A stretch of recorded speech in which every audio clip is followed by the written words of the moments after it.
going on?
Well, today is June 13, 2019. Roland Martin here, broadcasting live from Miami, 23rd Annual American Black Film Festival. Got a jam-packed show for you. Elizabeth Lederer, she, of course, the law professor, the one who prosecuted Central Park 5. She has decided not to renew her deal with Columbia University because black students made it clear they did not want her on that campus. Also, Sarah Sanders has resigned, White House press secretary. She's going to leave this month. We'll break this thing down with our panel. Also, we'll talk about Father's Day coming up, the impact between fathers and young girls. Also, folks, we'll show you last night's red carpet, Chaff, Samuel L. Jackson, Richard Roundtree, Jesse T. Usher, a jam-packed show for you folks. It's time to bring the funk. Roland Martin Unfiltered. Let's go. He's got it. Whatever the miss, he's on it. Whatever it is, he's got the scoop, the fact, the file. And when it breaks, he's right on time and it's rolling. Best believe he's knowing. Putting it down from sports to news to politics. With entertainment just for kicks, he's rolling. Yeah, it's Uncle Roro, y'all. Yeah, yeah, it's Roland Martin. Yeah, rolling with Roland now. He's funk, he's fresh, he's real, the best. You know he's Roland Martin now.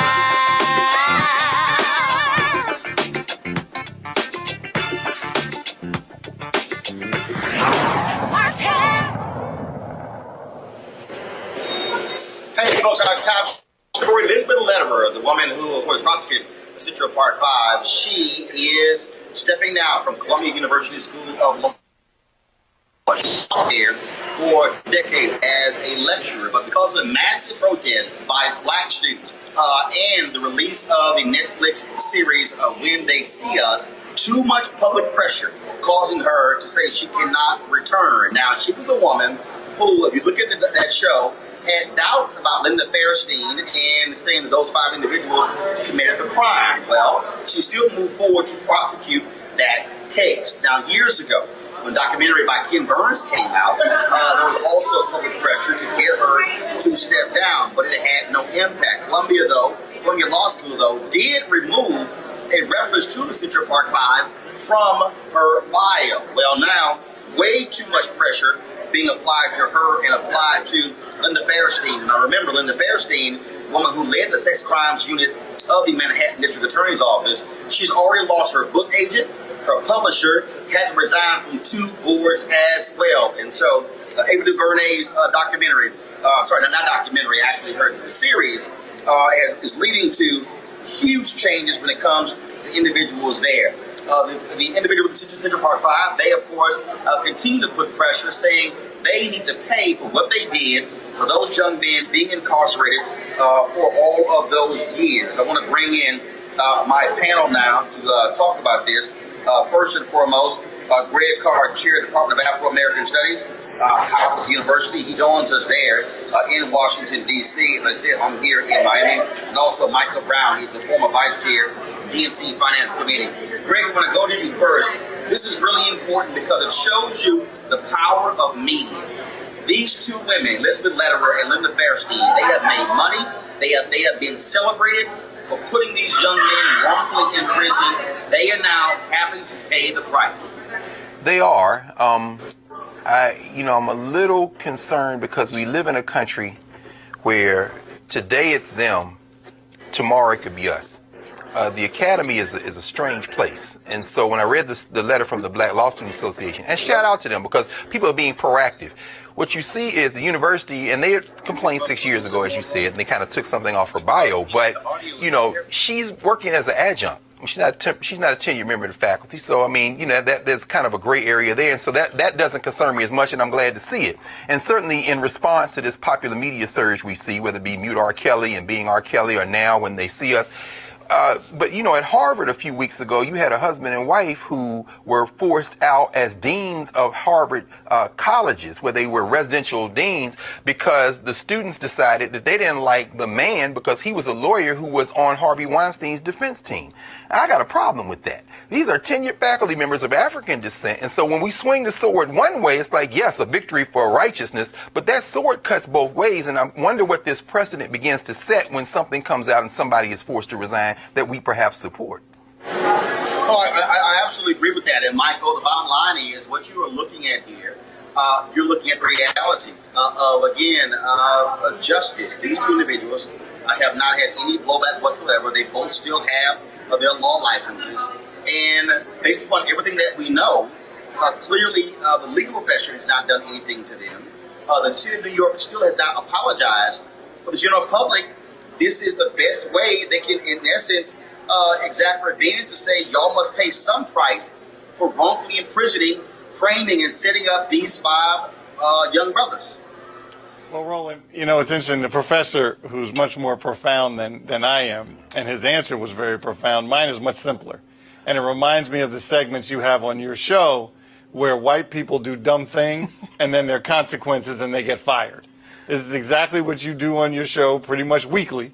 And so from my standpoint, it's like a reparation in some form or fashion, that there has to be some kind of consequence for acting like you acted however many years ago it was.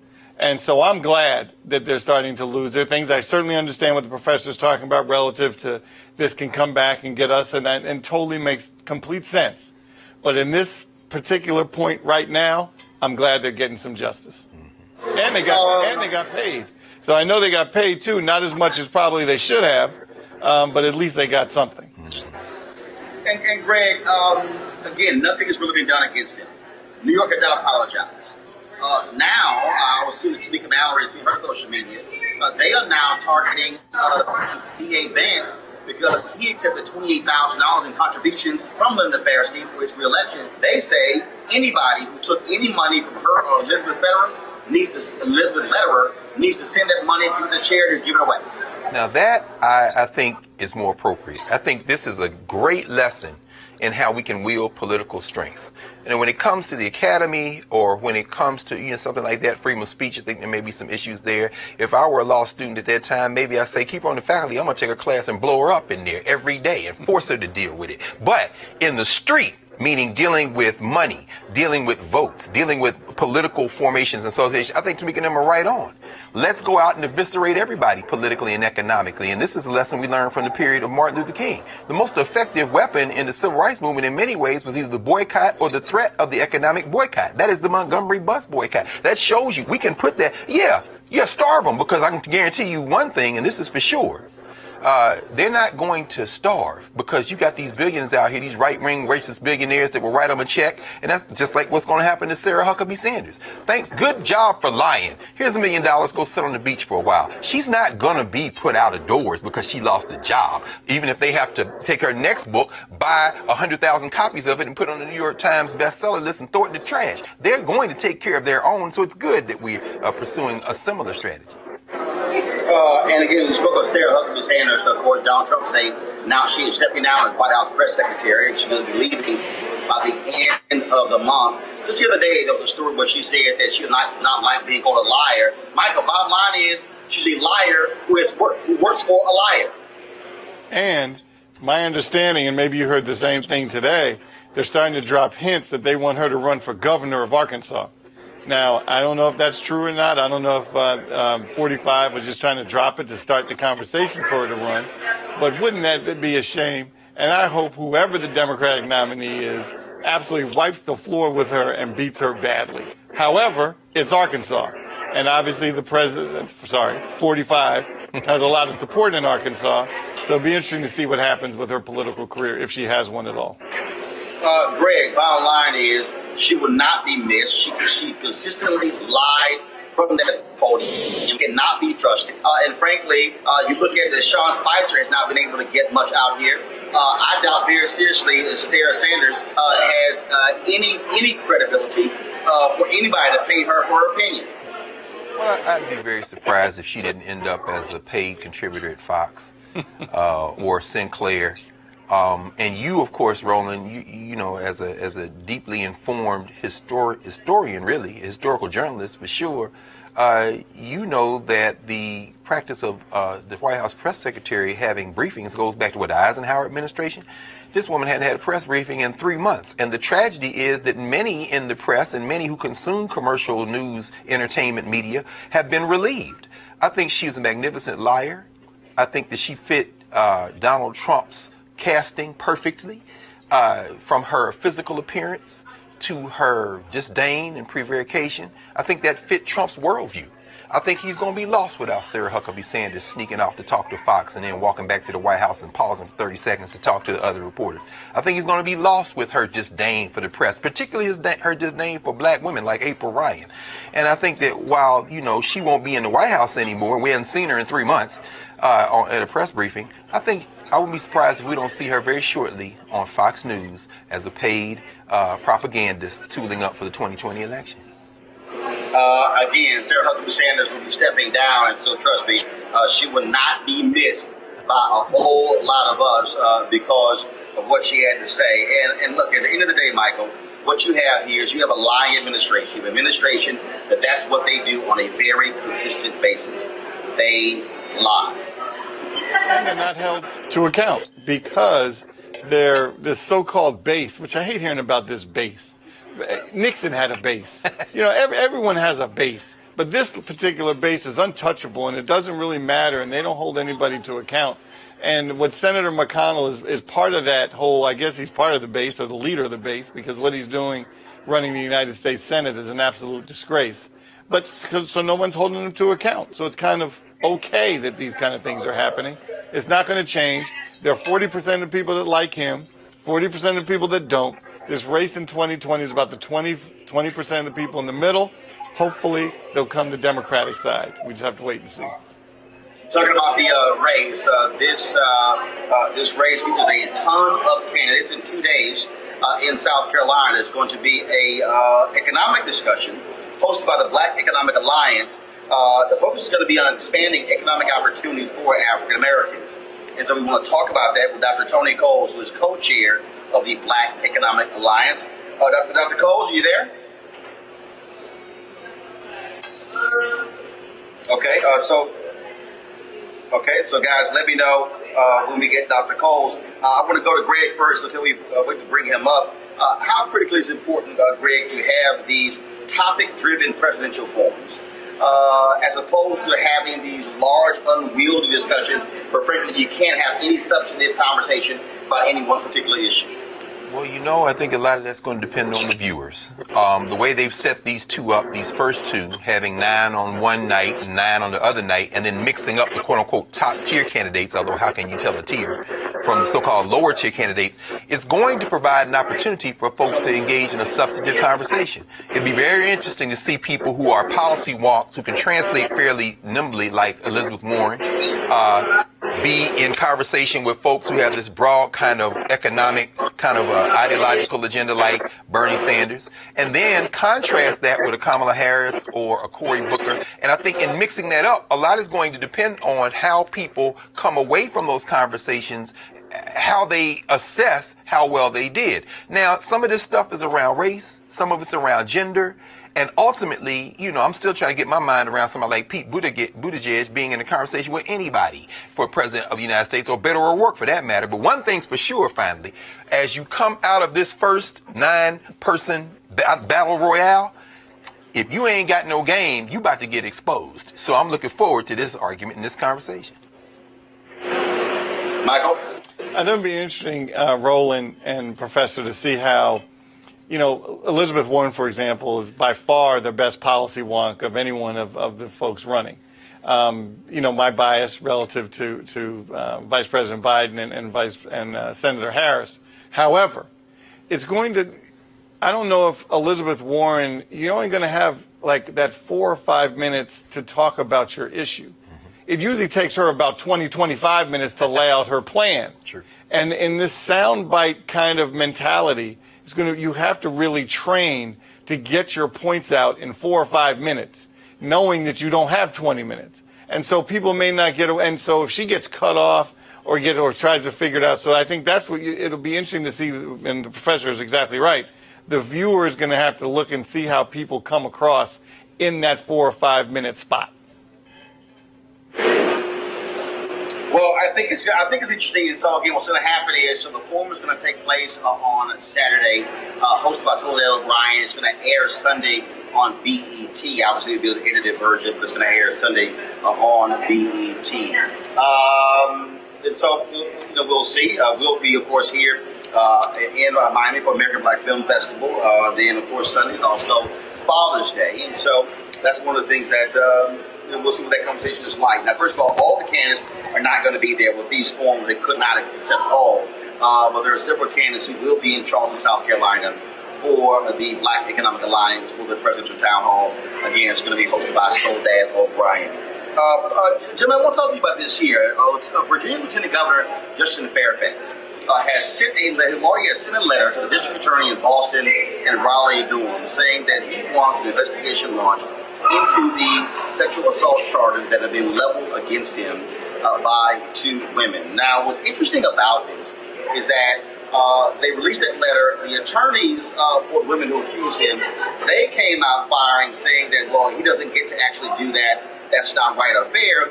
But I'm going to ask you, here's a case where a guy has been accused of forcing one woman to have, forcing her to perform oral sex, another woman saying that he raped her, and both of those women have yet to go to the DA, even though statute of limitations still exist. What do you make of Justin Fairfax going on the offensive, saying, hey, DAs, I want an investigation. I want you to investigate these, because he's saying, if I did it, criminally prosecute me. If I didn't, I need to have my name cleared. Is there, Roland, is there another strategy? Is there another viable strategy for Justin Fairfax? We have the attention span in this society of a fruit fly. These were some very serious allegations. We know how they hit. They came in the immediate wake of Ralph Northen's allegations, and we all but have confirmed from what we've read and what people have said and what has been pushed through that Northen and his team got together and figured one of the ways to get the heat out of them was to throw Justin Fairfax under the bus with some allegations that they were well aware of during the campaign. And now that Ralph Northam seems to have benefited from the short attention span of the American population, and Virginia in particular, begun to go on the offensive and rolling out some policy initiatives, here's Justin Fairfax in silence, and here has been virtual silence about the allegations. So is there any other strategy for him except to say, hey, wait a minute now? And of course, if he's making this assertion, he's standing firm in the conviction that I did not do anything illegal, and that whatever choices I made that were bad or good, this needs to be litigated in the courts. And where are these women? Finally, I would say, in some stories, there aren't any victors. You got black women, you got a black man, and this is a real problem. I don't even like the idea of people weighing in on this in a way that isn't filtered through the lens of a black community that has to deal with some very serious internal problems and challenges. But as far as I'm concerned, Justin Fairfax is playing the only card he has, which is what? Y'all gonna clear my name. Because believe me, if I want to run for anything else in life, it's going to come up again. So let me get out here now and go on the offensive. And if y'all gonna charge me, charge me. And that sister in Massachusetts, the DA, who offered to do the investigation, remember at the very beginning, I think she's more than willing to go along with this. We'll see how this unfolds. It's fascinating and it's tragic and it's complicated, but I don't think he had any other choice. It's interesting. And so, again, Lieutenant Governor Justin Fairfax earlier called for the FBI to investigate. As Greg said, the district attorney in Boston, an African-American woman, she said if a complaint is filed by Vanessa Tyson, she would investigate. The lawyers for Tyson said she was going to meet with the DA. That was back in February. This is June. There still has been no meeting.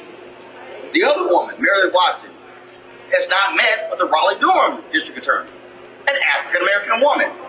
Katz sent this letter out. Attorneys Deborah Katz and Lisa Banks, attorneys for Vanessa Tyson, sent a letter out saying that, calling what Justin Fairfax is doing a political stunt, saying that he shows his lack of respect for survivors of sexual violence.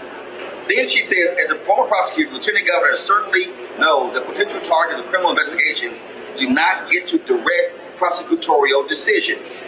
And so they go on and they say that, criticizing him, that they're not going to deter, said his letter to the district attorney appears intended to do the same in its crude effort to deny agency to survivors of sexual violence.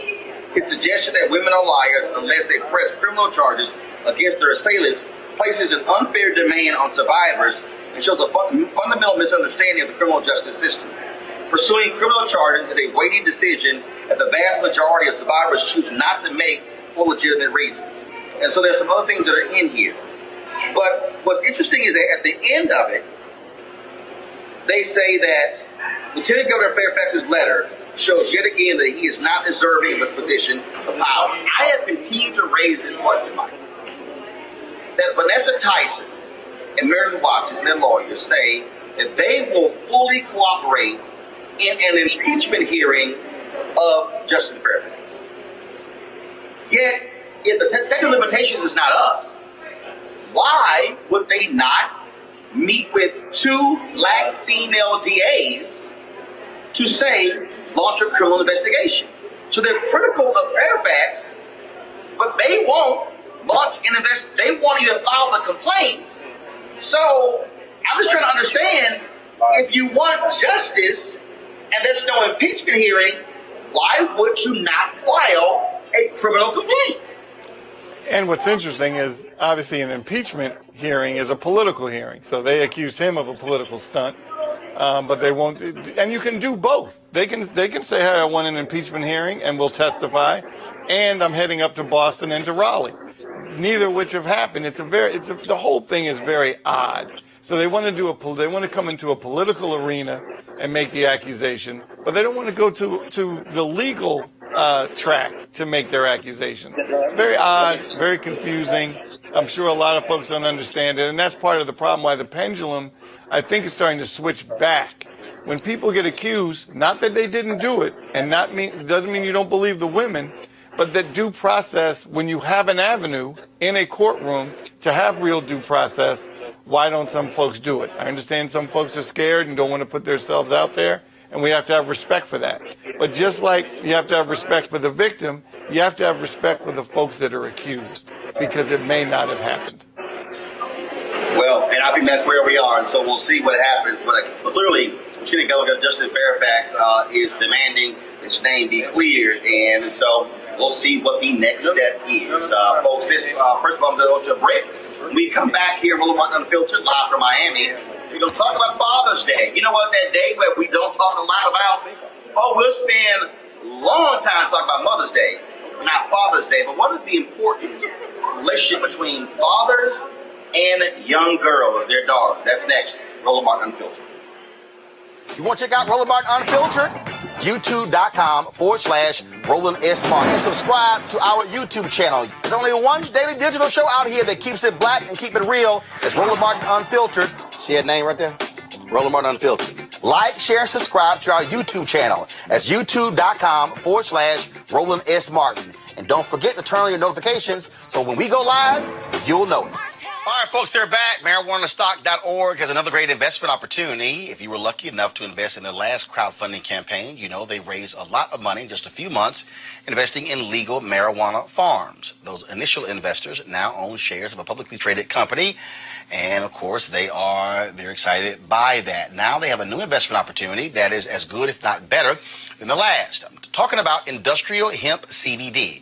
For those who don't know, the hemp plant is a cousin to marijuana, of course, and then it has a higher concentration of CBD, which means hemp CBD gives you all of the medical benefits of marijuana without getting you high. Now, until recently, hemp farming was practically illegal in the U.S. and heavily regulated by the DEA. However, that changed with the 2018 Farm Bill, making it legal to grow hemp CBD in the U.S. and creating one of the largest commodities worldwide. They need land to grow all of the plants, and this makes for an incredible investment opportunity. And that's where our good friends at 420 Real Estate come in. Their business model is simple. They buy land that supports hemp CBD grow operations and lease it to licensed, high-paying tenants. That's right, they are hemp CBD landlords, and you can get in on the action. You can invest in this crowdfunding campaign for as little as $200 up to $10,000. All right, folks, all you got to do is go to marijuanastock.org. That's marijuanastock.org if you want to get in the game. And if you do so, do it now. All right, folks, Father's Day is coming up this weekend on Sunday. And we always talk about, of course, the importance of fathers and their sons, like fathers and their daughters. Joining us is clinical psychologist, Dr. Nick Alford. Dr. Alford, how you doing? I am doing well. How are you? I'm doing great. I have my father, got my mother, of course, one brother, three sisters. And so can you talk about how critical it is, the relationship that exists, a strong bond between a father and daughters? Oh my goodness, it is so critically important. It is imperative. Fathers are really for girls, for young women. That's the first man we fall in love with. That is the man who shows us who we are, how beautiful we are, how smart we are, all of the unique qualities that we have. And most importantly, Roland, that is the man that teaches us how men should treat us and how we should relate to men. So it is so incredibly important. And also, I think when you talk about how a bad relationship can be damaging. Look, I've got two nieces. They lived with, their mother was beaten, assaulted physically and sexually by their father, and my oldest, and they have a bad view of their father. Don't want to be around them. And as the godfather, I had to be fiercely protective of them. And I remember when he got out of prison, he wanted to reach out to them. And I asked him, I said, well, you still in the game? Are you still selling drugs? And he said, well, no, I'm not. And he said, I never was. I was like, first of all, dude, you lying to me. And I made it clear. I said, you're not going to spend time with my nieces at all.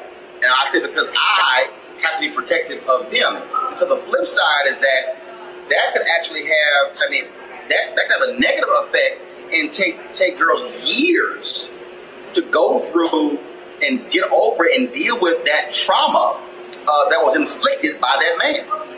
That is absolutely correct. There is some interesting research that says even an absent father for a young girl or for a boy is better than having a father who is abusive, who is violent, who has substance abuse, who cannot be available in a healthy and adaptive way. So you are absolutely correct.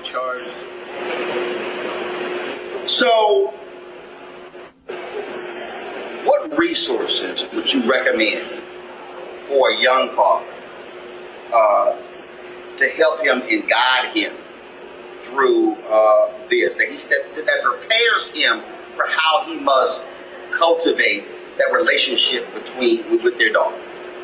So obviously one of the best ways to learn is by seeing, and we learn through modeling, right? And so when you don't have that, you're at a distinct disadvantage. And so what I would say to any young father who is looking to learn how to be a father or to be a better parent, just sort of writ large, is to find other role models, and we can look for them and find them in myriad places, right? In our churches, in our colleges and universities, we have professors, in our own families, right? We may have grandparents or uncles who can be role models. Our Black Greek letter fraternities. So I think there are a number of ways. There are parenting classes. Many communities and courts, family courts, have these types of classes that can help young African American men.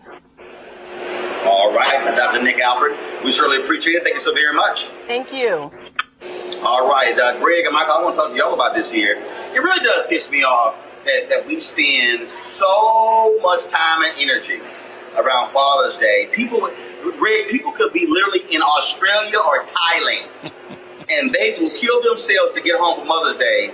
But they could be in the same city, in the same state Father's Day. Yeah, man, I'll see them come Thanksgiving. That's true, brother.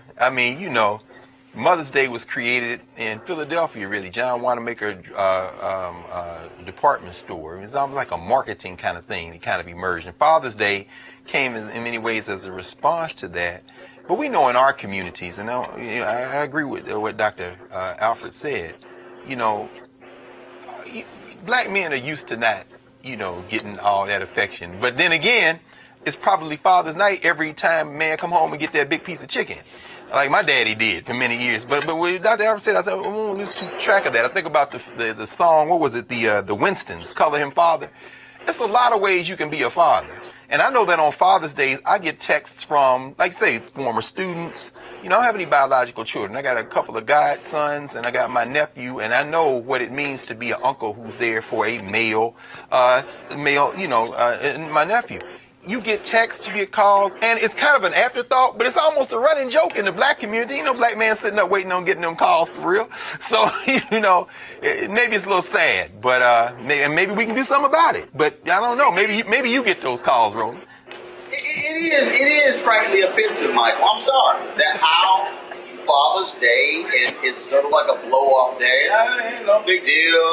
Okay, fine. All right, yeah. I'll see you in 2 or 3 months, when the reality is fathers matter just as much as mothers.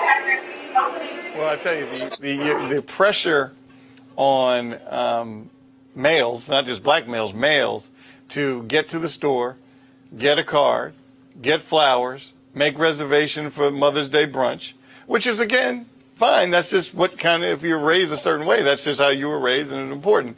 But on Father's Day, it's more of an individual thing. What you're thinking, what am I going to do with my day? Not is it, I would love to spend time, I have 3 sons. I would love to spend time with them, and I do. But, if I get a call from 2 of the 3, that's a good Father's Day. Not that and then they'll be like, oh man, today's Father's Day, I need to text Dad. So yes, it is absolutely a different priority relative from the Mother's Day to a Father's Day. And whether that changes or not, I don't know. I remember growing up, my father used to say to us, Mother's Day is every day. Father's Day is just one day. Maybe you get what you want, maybe you don't. And so that's just how I was raised with my grandfather. I got to push back on that. If Mother's Day is every day, Father's Day is every day. And I think, and I get it, but I really do. And I know somebody probably saying, well, why make a big deal out of this? Because the problem that I have is we literally have a culture that says daddies don't matter. In fact, let me tell you something. This actually happened. I was at with National Association of Black Journalists. We were in Chicago at our convention a number of years ago. So we're sitting at the table. There's about 10 people at the table. And at the table, there are 4 lesbians at the table. One of them, Latina, she was talking about how, me and my partner, me and my wife, we have a kid, and, we're raising the kid fine. We don't need a male influence. I don't believe in that. There were 2 sisters who were lesbian who said, hold on now, we disagree. We know the importance of our fathers. And they were saying that even if we have kids as lesbians, there has to be a male influence. The dynamic of the conversation was real interesting because these black women saw it totally different in terms of how they feel about this dynamic. I've had this debate even among heterosexual couples or individuals who are single who talk about the importance of a man. But I hear people say, oh, my mama was my daddy. No, she wasn't.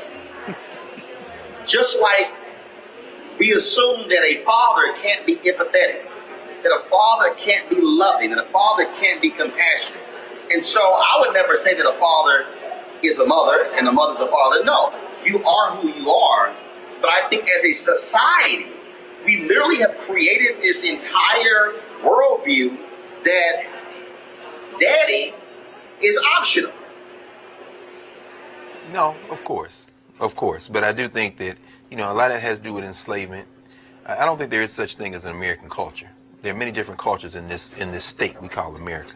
And when you look at African people, you see, we went through literally, particularly when the domestic slave trade explodes in the early 19th century, for about 50 years, we went through a process where breeding became the way that they created new people of African descent in this society. So you didn't know necessarily who your father was, but it had an unintended consequence of creating community mothers and fathers. Big mama and them, they weren't necessarily your biological kin.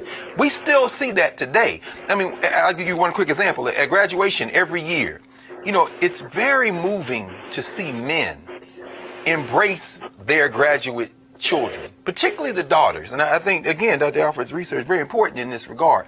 when you see these sisters who may not have grown up with their biological father, but then here come their uncles and here come their grandfathers, and you see the pride in these men. There's a certain energy when you get a bunch of men in a circle, the same way as this when you get a bunch of women. But when you see them come together in those moments of celebration, no one can say that men and fathers are not important if they've ever been in a space where you see the interaction of that energy in our communities that were attacked biologically, but then it expanded our definition of mother and father. So no, that's probably why those two sisters pushed back. They know what it means to have somebody who's in the father role that may not be the biological parent. And that's the thing, Michael, that look, I don't have biological children, but I've raised 6 of my nieces.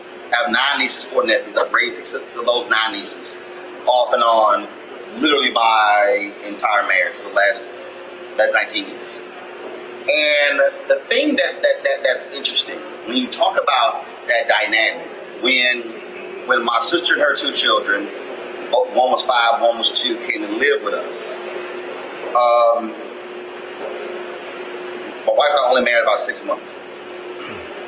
And I was intentional in terms of how we interacted. Now, here's what's very interesting. My nieces couldn't stand when we were affectionate to one another in front of them. And I was like, well, first of all, get the hell over, it's my house. But the reason I was intentional is because one worldview, they saw a black man being physical with their mother. I needed them to see a black man being loving with his wife. I needed that to be corrected. And so when I took the job of the Chicago Defender, it was a hard decision because those formative years, 5 and 2, I would be away. And so in the household, it would be my sister, my wife, and then my 2 nieces. I was serious about the role, that male influence, and the role that we play.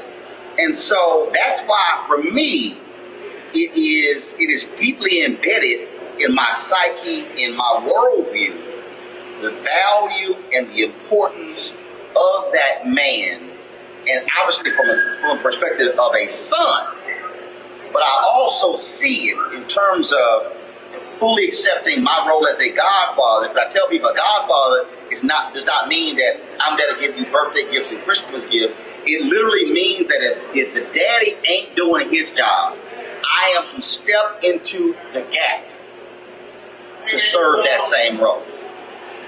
And I don't know if it's society or a much smaller part of society within your own home of how the dynamic is and how you're raised relative to affection from men. Now, I was raised in a family where the men were very affectionate. I mean, the day I went off to college, my father and I were still kissing each other and hugging each other. And that's just how we were raised. It wasn't abnormal. But when some of my friends would come over and they would see how my father and I interacted, they were like, wow, you guys, that was like, yeah, that's how, but that's not how they were raised. They were raised in it, not that it was wrong, because you can't certainly judge anybody on how they're raised. It's just different. And not right, and it doesn't make it wrong or right, but I was just raised, we were just very affectionate. So with my kids, who were 3 sons, but now they're at the age, they're like, Dad, please, please, please.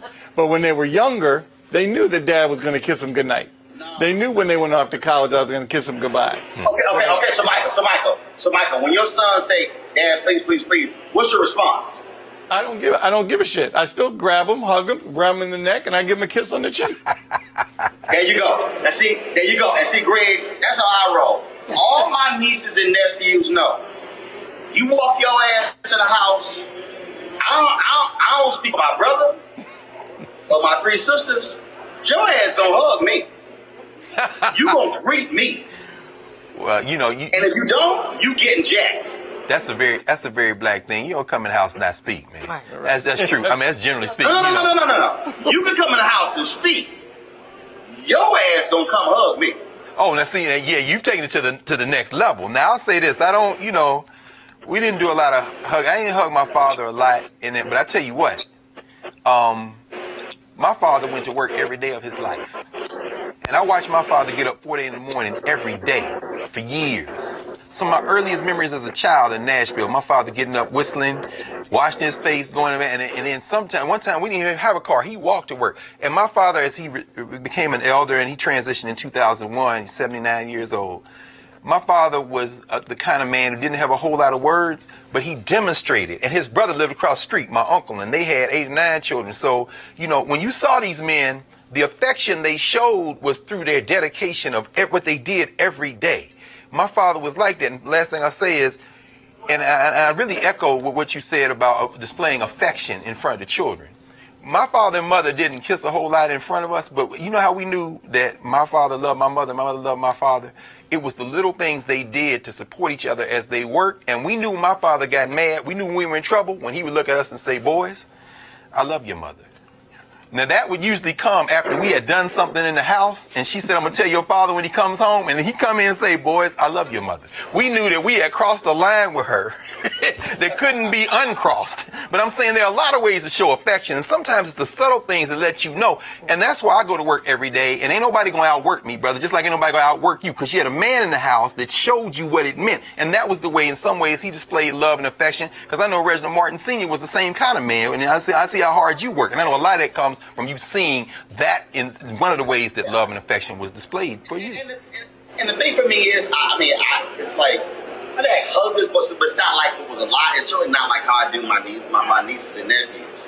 But for me, it's also a sign that this is like sign of respect, and this is also what you're going to do. And in fact, Michael, I have a couple of my nieces, the 2 oldest nieces, both in college, and I had one who just graduated, 2 who graduated, and so one, like my niece, my niece Faith.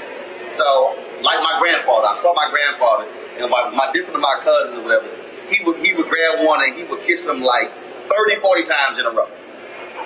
And so, instead, again, seeing that, I actually had done the same thing with a couple of my nieces. So Faye just graduated from high school, was going to Howard University in the fall. I did the same thing. She's like, no, stop. I said, girl, let me explain something to you. I don't care how old you get. I don't care how old you think. I don't care if you married. You understand. Your uncle is going to show a level of affection to you. And not this whole, but I'm older now, I'm this. And so it's like, no, this is not how it's going to be. And that's how you and you know, it's interesting you had that conversation, because my niece is 12, and when she was really, really young, we were very still very affectionate. We were an affectionate family. But then she got to a certain age, and now I'm wondering, do I need to kind of pare back that affection a little bit? So I don't know if I'm overcompensating. Maybe I need to ask the doctor about if I'm overcompensating right. or not. But it sounds like maybe I need to have the conversation you had, which is, hey, I don't care how you look, how old you are, who you're dating, who you're going to the prom. Your Uncle Sonny is going to stay up on you and be affectionate with you. And maybe I should do that so then there's no confusion and she understands that. Doc, does that make sense? It makes sense. What Roland did makes sense. I just never thought about how to handle that. That makes sense. Yeah, that makes sense. Yeah. Look, I mean, look, it should happen, and the reason, and again, I know that people, I'm having some internet issues. I can't pull up the social media. And I know people are saying, "Man, you're going way too hard on this." No, let me tell you something. I know a number of brothers whose dad is not here. Mine is 72. My mom will be 72 in November. They're still with me. Michael, you lost your father. Very, very, very public way in the plane crash. Greg, you lost your father. And what I say to people is how these brothers miss their fathers, which means you got to show that love when they hit. That's real. I think Greg, and I want the doctor to speak to this, dear Greg, we've got to get away. And I totally understand your point, Greg, when we say dads, because Chris Rock said in his comment special, dads showed their value just by going to work and doing what they do. But I think for too many of us who are men, we greatly miss our fathers when they're gone. But because of this manhood code, we didn't want to show that affection and how much they meant to us when they were alive. And to me, that's not smart. No, that's real. I mean, I'll give a very quick example. There's a brother who's on faculty at Morehouse College. He taught at Fordham University, City College in New York for a number of years. And for the years when I first met him at Temple University, he was actually on my dissertation committee. His name is Nate Norman. He retired from Temple and moved to Atlanta and then went right back to work. We all call him Pop. He is known all over the world as Pop. Pop see you the first 5 minutes, he gonna give you a bear hug. There's not a moment. He does this with his sons. He has 2 sons, including one who swam for the brother when you know the movie Pride, when they talk about Philadelphia PDR, Department of Recreation. Yes. The reason that Norman moved to Philadelphia is because his son Mike was an Olympic class swimmer. He was one of the guys who swam for him. And what he demonstrated, to your point, is that I show affection. And one of the reasons that we loved him and love him to this day, and he went to Atlanta and got a whole new crop of young people, these young brothers at Morehouse, is that he gonna put his hands on you. Now, in this society, that can be, that line gets a little blurred. So again, I'd ask too, Mike, Brother Powell, I asked Dr. Albert how we handle this in a society where we're taught now to ask permission and kind of mute. But you have some people, and I think about these men in particular, who are affectionate, who not only do that with their biological children, they do that with community children, and it creates a safe space. Pop hugs everybody, and he works, and he does all this work, and I've never seen anyone in the almost 25 years I've known him that's ever been offended by that, and he is consistent with it. And I think in this moment, we're in a social moment when I wonder how we protect that kind of affection showing, because it can be dicey, and I don't know what we do. I don't know the answer to that. Maybe you can help us with it now. I think that I agree. I think it's dicey. I think that we are living in a time, in a generational space where people are very unfortunately having to have difficult conversations with your youth, with their kids, about appropriate touches and inappropriate touches. And I think that it's sad. It saddens me. But I could see how a simple bear hug could be misconstrued. I can see that. And so, yeah, I think things have changed greatly generationally, and that's unfortunate. Let me be real clear for all y'all watching. I got 9 nieces, 4 nephews. They asses will be getting bear hugs. They will get a bear hug. If I will kiss them on the cheek, I might sit here, give them a noogie on their head. Yep. I will play with them. I will, because I'm telling you, my paternal grandfather is gone. My maternal grandmother is gone. My maternal grandmother, I did not know my paternal grandfather. I did not know I know my maternal grandfather. I did not know my paternal grandfather. I did not know my dad's grandfather. And I can tell you this. I'm lucky to have both my parents still living. But when you talk to people and mamas and daddies are gone, those are the moments they remember. Those are the moments that they think about. They think about that love, that affection. They think about how they talk to them, how they with them. They think they might get mad at you. Then why you always playing? Why you always joking? But when somebody's gone, that's what they miss. And I just think that for a lot of us, I really and truly believe this. We have got to return to a period where daddies matter. And we've got to be willing to say it. We have to exhibit it. We must not apologize for it. We must stop this nonsense in major mass media where daddy is inept, knows nothing, can't take care of a kid, don't know how to fix food, and only mothers know how to do that. Because there's those of us who've had fathers who've been that important in our lives. I just think that we make a grand mistake when we marginalize that male figure. And that to me is dangerous. We should not marginalize mama. We should not marginalize daddy or that godfather or that uncle if they meant all that to us. And so I just think that's critically important for us to do. Hey folks, yesterday on the red carpet, Shaft, I ran into Sybrina Fulton. And I had a chance to ask her about, remember the Iranian sister in Texas who gave the speech, and she mentioned Trayvon Martin and Tamir Rice. Well, Dallas Independent School District told you yesterday they apologized for cutting off her speech. Here's Sybrina Fulton last night remarking about that decision to apologize to that young woman. Hey, darling. Good. Hold on real quick here. I got to ask you this here. We've been covering this story. Dallas Independent School District has apologized to the young woman who mentioned your son and Tamir Rice. They said that she should have been allowed to give her speech. Your thoughts about them apologizing to her by cutting her off? No, they definitely should apologize to her. They should have. And I appreciate them apologizing because they're admitting that they're wrong, and they should have let her finish her speech. I gave her a platform. I let her finish her speech. So on social media, I posted the end of her speech. For me, I was bothered by the principal, who's of Eritrean descent, somehow saying that by her mentioning Trayvon Martin, Tamir Rice is going to incite white folks. I'm like, they need to hear it. Yes, it's true. It wasn't anything that she was saying wrong. If you listen to the entire speech, they know that she wasn't saying anything wrong. So let our young people speak up. We need that. You also run for office. That's right. Miami-Dade County Commissioner here. When is the election? 2020. August 2020. Yeah. All right, then, so why do you want to run? I want to run because I feel like I can be a voice for the people. And so I'm a people person, so I feel like I can give back to my own community. All right. Always good to see you, darling. Okay, good. All right, you take care. Thank you. You too. All right, then. All right, then. So it's great to see Sybrina Fulton there on the red carpet. And certainly appreciate all that she's doing. First of all, I want to thank Greg and Mike for being on the show today. We're going to end the show, folks, last night from the red carpet. We, of course, broadcast last night.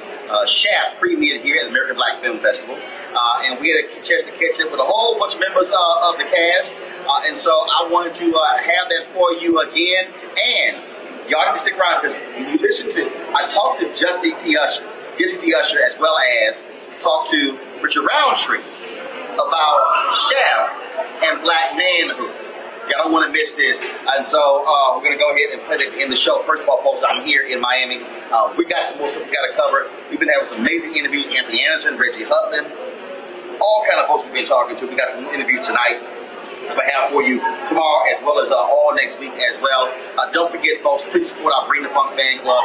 Every dollar you give goes to support this show, to make this show possible, to allow us to be able to do what we do here, be able to broadcast remotely, be able to bring you stuff that nobody else is doing. We talk about this all the time, Greg. Bottom line, there's a lot of people here who are shooting stuff. But look, there's nobody else broadcasting live. There's nobody else broadcasting live from the red carpet to our audience, because we're about showing you black excellence in all ways. That's why we do Roland Martin Unfiltered. So please go to RolandMartinUnfiltered.com. Sign up today for our Bring the Funk fan club. You can use Cash App, PayPal, Square. We got all of that once you support us. So we're going to close the show out right now. Again, here is the red carpet last night. Shaft, directed by Tim Story.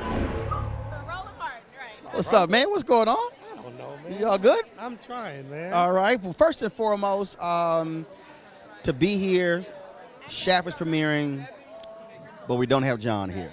It's got to be bittersweet. It is. It hurts my heart, man, because John and I talked. He said, "Tim, do your thing. Make sure it's your own." And it's like, that's a little pep on the back. Went out and did it, and I think he would have really loved this, because we have a little bit of his footage in it, and we used some of his dialogue. I mean, we really gave it like a John wink wink, and it hurts my heart that he can't see it. Now, I got to ask you this here. Folks have been losing their mind on my social media pages because they think the trailers have been too funny. And I'm like, y'all, Shaft, it was always funny. So I'm like, why y'all, folks have been really tripping. Well, that's the thing. Look, we gave it some entertainment. We gave it some humor. But look, we never disrespect Shaft. He's just as cool as he's ever been. It's a lot of ass whooping. Oh, it's a lot of ass whooping. He takes some people out. So if you're worried about whether it's edgy and Shaft-like, it is, but we also give you like a lot of humor. All right, then. So tell me about Jesse T as the next in line. Jesse T. Usher is the next in line. He doesn't start off where you might think a Shaft might start off, but he gets there in the end, and he'll make everybody proud. And he's such a great addition to this Shaft franchise. All right, baby, always good to see you. Always. Keep doing your business, Doc. Thank you, man. All right, absolutely. Okay. Appreciate it. How you doing? Y'all good? How you doing? She walks up, she's like, hey. Because I know you. It's like you look like people in the grocery store. They look at me and go, Hey. they go, hey. I'm go, how you doing? I'm doing good. How are you doing? I'm doing good. So first of all, let's talk about this film. A lot of folks are hyped for it. It's amazing. It's like, this is crazy. So unexpected. Like, I knew it was going to be a huge deal, but this is much more than I thought it was going to be. Well, what you also have going on is you got, and a lot of my people on social media have been really tripping. They're not happy with the comedy in the trailers, but I keep saying, but if y'all go back and look at the previous chefs, they were all funny. There were funny lines in the movie. Yeah, I agree. I mean, there was always that kind of humor, and this is just sort of taking the humor to a different level, which I think is really necessary, and add something completely different to the film. And it's just funny and fun. So I think there's enough for people to be satisfied with. They're going to really like it. Well, I was on a plane, and I was coming here, and I had my iPad, the previous shaft, and so when Samuel L. Jackson was beating Mookie, or whatever, boy Malik, whatever, who's in the ring, I was laughing. And I know it wasn't a funny scene, but I was cracking up on the plane, so I don't know why people are tripping. That says a lot about you. I'm just saying. Hashtag team whip that ass. I was laughing. Hashtag go for it. Hashtag I get to wheel the bat, so, I'm good. Well, look, we're looking forward to it, and of course, you got to work with some great people. Yes, I did. I mean, that's like working with Sam is a dream. He's an icon. He's a legend, and that kind of stuff is what we hope for in this business, to get to work with people like him. All right, then. Well, I got a chance to play golf with him, and so Yes. Everybody gets to play golf with him. Come on out. Grab the club. Let's go. Except I don't play golf. But I could play golf if I wanted to, I guess. You can putt. Don't matter. Drive the cart. Play the music. No, I don't putt, and I don't drive the cart. Okay, but you have to putt in golf because when you get to the green. Now, right? That was Benny. Yeah, but you got to putt. I know. See? That tells you how much I know about golf. See? Well, so, okay, you come hang with us, but, all right, just play the music. Okay, you got it. I'll do that. Lots of salsa music, blaring. Oh, yeah, I got 10,000 songs on iPod. We good. We're good. What's good, senior? Looking forward to the movie. Thank you. You'll enjoy it. You'll enjoy it. All right, then. Thanks a lot. I appreciate it. How's it going, brother? How are you? You all good? Yeah, I'm maintaining. I watch you on the YouTubes. Well, we try to give him a little help. I like your little round table too. The red bone sister with the glasses, very informative. Red bone sister with the glasses. Yes, older lady. Oh, Julianne Malveaux. Yes, sir. Yes, sir. See, when I tell her that, she gonna be hyped. I'm an admirer, man. She speaks very well too. Well, man, look, we were looking for this. We're gonna have you on to talk some stuff. I would love to come on. I'm gonna get your information when we go inside. I appreciate Real you. quick, Yes. this movie here is a lot of testosterone in this movie. Yeah, it is. But what you gonna get is Shaft, and now you got 3 generations of Shaft. Oh, the innuendo alone, right? Are there enough women in the movie for all those chaps? I think Regina Hall holds it down for the majority of women. We don't need to see no more except her. All right, then. That's what's up. Man, good seeing you. Good to see you. I'm looking forward to it, and then we'll connect a little bit later. All right, Okay? Roland. All right, baby. Here we go. I told you. Baby boy, what's up? What's going on? First of all, how you come out here doing Shaft looking like one of the 5 heartbeats? Yo. I feel like that era is kind of synonymous, you know what I mean? I could just channel that era and be on point. I ain't know whether to say 5 heartbeats out on the table for 4. Oh my gosh. Nah, 5 Heartbeats was right. The 5 Heartbeats was right move. I tried to get your look a little bit, you know what I'm saying? I knew you. Well, see, that's an ascot. Yeah, I needed the ascot. I ain't get one. Should have called a brother. I should have. I knew you got plenty of them for me. I know you had plenty of them for me. Next time. Well, see, I don't wear it down here because, see, I figure I'm on the linen. No, I can wear it when it's hot, but I'm going to hit the linen. Oh, yeah. No, see, you did the right thing. You did the right thing. The pink linen's a good look on you. Although the ascot is your classic. Right. But so I'm going to bring it back out because, see, I set it down because folks were expecting it, and I can't have folks expecting it. You're absolutely right about that. You got to shake them up sometimes. I hit them with the African stuff at Essence Fest last year. They lost their mind. They ain't know what to do. Don't buy it. So, baby, what's going on, my man Richard Roundtree? Is he a worthy heir to the Shaft mantle? Wow. Yes. Wow. He's got the last baton. He's got the last leg. It's on him. Now, bring it home. now, I got to ask you this here, because somebody will be 77 next month. Yet when he walked into the room, all the women will still, I mean, does it make you feel a little inadequate when you like, Heck no. This is Shaft right here. This is the original Shaft. Absolutely not. It would make me feel less than coming onto this project if that didn't happen. But the fact that it does, it makes me feel even better. This young brother can hold his own. I'm so proud of him. Thank you. To see the way he evolved and handled his shit. Go ahead. Don't worry about it. My show's called Roland Martin Unfiltered. We can cuss. I own it. Perfect. To see him handle his stuff and his transition was a beautiful thing to watch. And my son overseeing what he was doing, and then the two of them learning from each other from different points of view, the millennial and old school, and I just sat back and watched. Now, I'm going to have him tell this story, because I tell this story all the time, where your daddy told you. I use this in speeches all the time. Because you used to be bothered with people calling you John Shaft, and your daddy had to let you know something. Tell everybody what your daddy told you. He says, son, a lot of people leave this earth not being known for nothing. Shut up. Sounds about right. Sounds like something my dad would have said. And ever since then, you've embraced John Shaft. Indeed, yeah. There are days when I get a little full of myself, but the bottom line is, at this point in the game, and I'm gainfully employed, and this guy has legs, and my sister is standing over there with my niece, and she says, "Hey, Johnny Roundtree." Oh, all right. It's all good. Good. Father's Day is this Sunday. Hello. And I want both of y'all to speak about this. Shaft for me has always been about black manhood.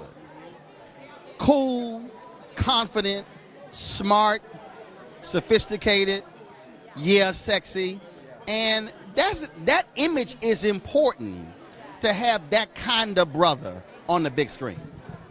Absolutely. No, 100%. I agree with you. You know, when we talk about black excellence, we talk about manhood, we talk about father figure, questionable, but at the same time, this film clears all that up. And what you get to see is the three generations of that same character come together and find common ground and create a man in this new generation of millennials. Kind of teach him what it means to hold that level of respect and community.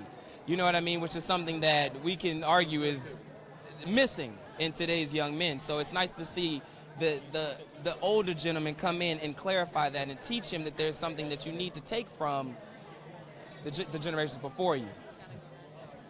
I think he pretty much said it. The difference, what I would add to it is where we come from and all the history and being a man and passing that on to the younger generation. And there is no one, to my knowledge, that can pass that on better than Sam. You feel me? All right, Richard Roundtree. Always good seeing you, baby. You my man. Pleasure to see you. Yes, sir. Yes, sir. Yes, I know we're going to hit some spot again this time. Yo, wherever you want to go, man, you can ride with me anywhere after last time. We good. What's up, baby? So what you shoot today? I know you played. I did not play. Flew here. Can't believe it. Dude, came straight here to do my show, and now we're doing it out here. Horrible. You know, work is work, you know. It is. You know, work is like, I was actually home for 2 weeks. And I actually got to play golf for 2 weeks. I had a breakthrough last week. Really? As soon as I had the breakthrough, I shot under 77 for 5 straight days. Damn! And then I had to start doing this. Well, and I'm going to be out for another 2.5 weeks, so that revelation is going to be gone when I come back home. Like whatever the hell you figured out, I'm going to forget it. Johnny Gill's going to be happy. He's going to be like, gone now. Well, that's easy money right there. Most times. I mean, you know. No, Johnny. You are the champ, as you say every morning when you show up. Right, You're the champ. Right, but when you get the 19th hole, you're not. Yep. Song is number 2 on the charts. If you want to kill it, baby. If you want to mess with him, just say, so Johnny, tell me about when you pull your ass muscle at the Jeffrey Osborne golf tournament. I didn't know about that. Okay, all right. No. All right. How did you pull your ass muscle? That's my new one. All right, that's my new shit. I'm gonna ask trying to run the first base. I'm gonna ask him when it's in his backswing too. You say, Johnny, how did you actually pull your ass muscle? You want to talk about the movie? Yeah. Have you seen it yet? I have not seen it. That's what I'm looking Oh, forward you to. gonna watch tonight? Yes. Oh, awesome. Okay. Yes. First, okay, you got to answer this here. All these people on my social media page have been acting a fool saying it's too much comedy. I keep telling everybody, y'all, all of the shafts have been... right now? There's never too much comedy for the times we're living in right now. Believe me. Anything that gets you out of your head and out of what's going on out there for even an hour and a half, 2 hours, laugh and have fun. Sorry. What's too much comedy in the anyway? last shaft. Well, there's always humor. Right. I was funny when we need to be funny, and things happen that are funny. Jeffrey was hilarious. Jeffrey killed it, and you got to have a good bad guy to have a good shaft. The shaft get more ass in this film than the last one? Yes, immediately. I made sure. Because the last one you talked. I was not a sex machine for all the chicks. You were talking. I wasn't a sex machine for none of the chicks. You were flirting last time. What is that? You What were is like- that? it was like Do you want intimating. do you want the LD or do you want to be held? Can you come by? I'm open Monday, Tuesday, every other Wednesday. John wrote that, and I'm telling you, it's my duty to please that booty was the corniest thing I'd ever read in my life that somebody wanted me to say, and he said, "You can make it work," and just walked off. So I'm stuck with it, and people loved it. There you go. So it wasn't that corny. So he knew. There you go. Man, always good to see you. Thank you, bro. All right then. My pleasure. Always, Enjoy this y'all. movie. I'll send Sam a text. He'll be like, "Oh, I'm in Italy. I'm in Uzbekistan. I'm gonna be in Italy Saturday." See, I told you. Yep. Tell the wife hello, man. I will, bro. All right, baby. All right.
You want to check out Roland Martin Unfiltered?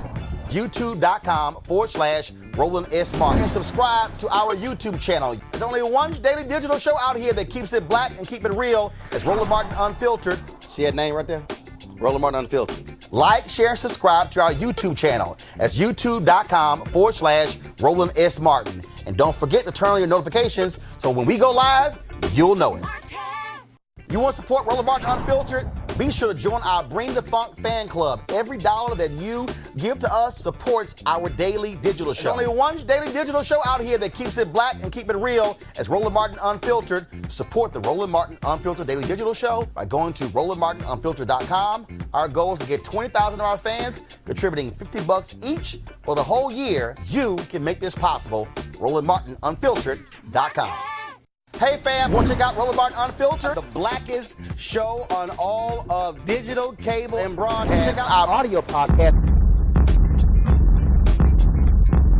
There's only one daily digital show out here that keeps it black and keep it real. It's Roland Martin Unfiltered. Press play. Martin.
You